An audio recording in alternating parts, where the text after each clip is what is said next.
Hello, friend, and welcome. David Roy Newby here, author of Beyond Billions, bestseller, and founder of the Solomon Wisdom Society, the most exclusive club in the world for billionaires.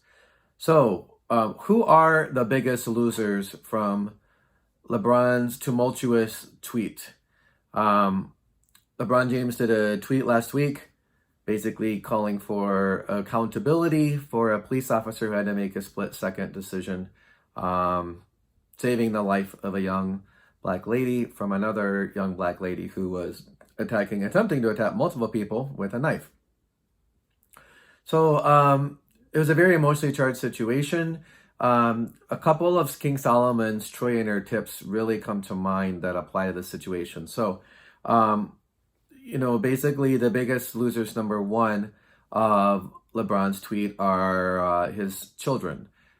It says in Proverbs, one of Solomon's teachings is that a fool gives full vent to his rage, but a wise man shows restraint. It's vital in this era of unprecedented stress and uncertainty that we as leaders, whether you're simply a father or a mother, or you lead a company or you lead a whole industry, whatever level of leadership you have and influence, it's vital that we show restraint more now than ever. Our emotions are at a heightened level for a lot of people. People can very easily get into fight or flight. So I encourage you, when you give into your rage, and I'm not calling LeBron James a fool. I will never call any man or woman a fool. Only God knows what's in each of our hearts. What I will say is the reacting quickly to things and overreacting it's very easy to do.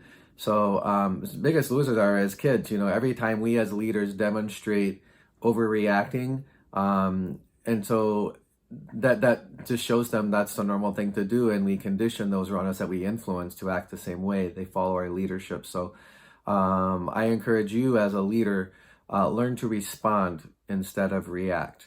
Whenever you notice something upset you, it's really powerful just to take 3 deep breaths. That oxygenation will reduce the amount of adrenaline in your body, and it'll get you back into your prefrontal cortex so you can think logically. When you're in fight or flight, when you feel threatened, your brain goes into the amygdala, the back part of the brain, which basically its job is to keep you alive.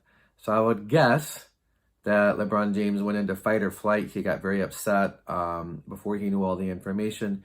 He reacted instead of responded, and that was very damaging. Second loser from his tweet is the league. I love basketball. In high school, for 3 years, I trained my legs just so I could slam dunk a basketball. That was my main goal in high school.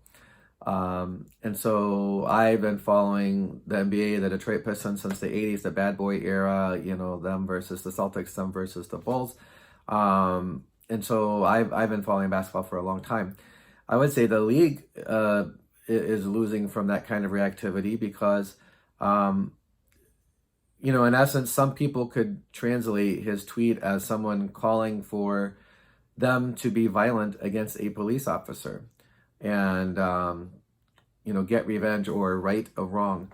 And it's vital that cool heads prevail. And so, when he said "you're next" in the tweet, I can in good conscience support and put money into something that into a league that there has been, I haven't heard a statement in the last 4 days from any leadership of the NBA that our players will be dealt with if they call for violence against someone for doing their job. Imagine this. Imagine if LeBron James was doing a fast break and some guy went up to attempt to block him and wasn't able to. And when they both came down, the guy slipped and on the ground, and LeBron James came down from doing the dunk or the layup, whatever, and his foot landed on the guy's neck, and the guy was paralyzed. Freak accidents can happen at any time. Would it be logical to say LeBron James should get payback for paralyzing some guy and ending his career, ending his financial life? No. What if the guy literally died? People have died from broken necks before. Like if someone is doing their job and someone gets hurt in the commission of them doing their job, no one should ever call for retaliation against that person, especially before the facts are known. And again, I'm not making this about police violence. I'm strictly making this about the power of responding versus reacting. So I would say that the league is the second big loser from that reactivity, because I personally am not going to put any money into supporting someone who's calling for violence against someone else, and they don't even apologize for apparently calling for violence against someone. And so I speak from experience. I come from 3 generations of men who murdered family members. So I know the devastation that comes when you give full vent to your rage and when you react instead of respond. So I say this in complete humility, no judgment at all, one man to another. As many people call him, and he calls himself King James, I would encourage Lebron and any other person who wants to make the biggest positive impact on the world to learn from another king 3,000 years ago, which was King Solomon. King Solomon wrote the book of Proverbs and Ecclesiastes, and also Song of Solomon. And he talks a lot in the book of Proverbs about how to deal with anger productively. So, if you look at King Solomon, he wrote the best instruction manual ever for how to have a successful life. However, he amassed $4 trillion of wealth in his lifetime.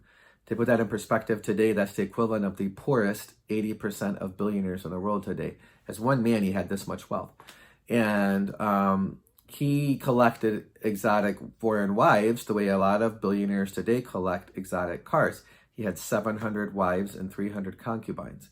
And so that foolishness in that area led to his son modeling his foolishness.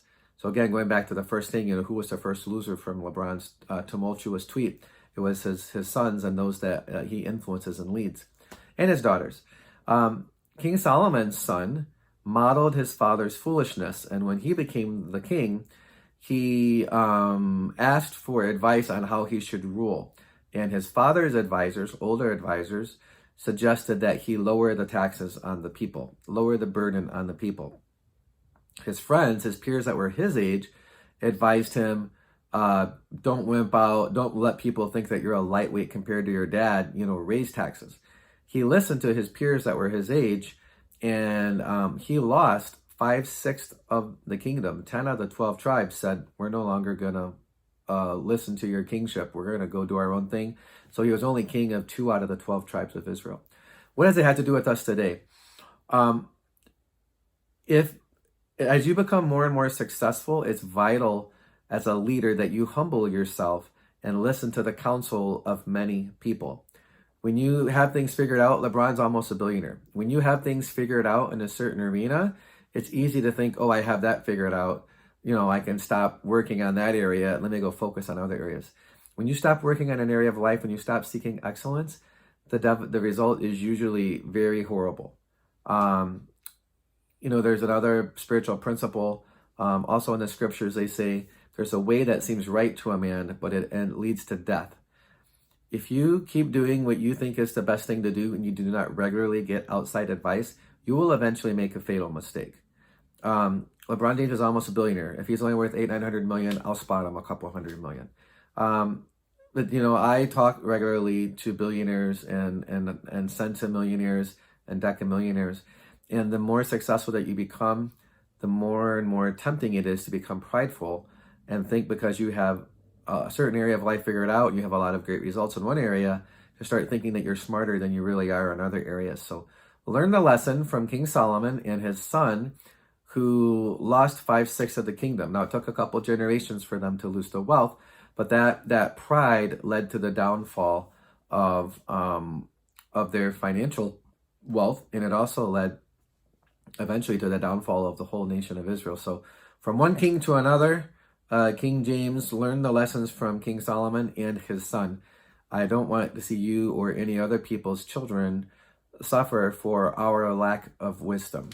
So it's vital, if you're a leader, whether you lead one person, you're a single parent with one kid, or whether you lead 100,000 kids and you're a billionaire, 100,000 kids, 100,000 employees, and you're a multi-billionaire, you're Jeff Bezos, you're Elon Musk. seek wisdom, actively humble yourself so that you can avoid fatal mistakes and that those that you lead can benefit from your leadership long term instead of be harmed from your lack of wisdom. God bless you, friends. Shalom. May you prosper as your soul prospers. May you prosper financially. May you prosper in health. May you prosper in joy and peace. David Ray Newby signing off. Bye for now.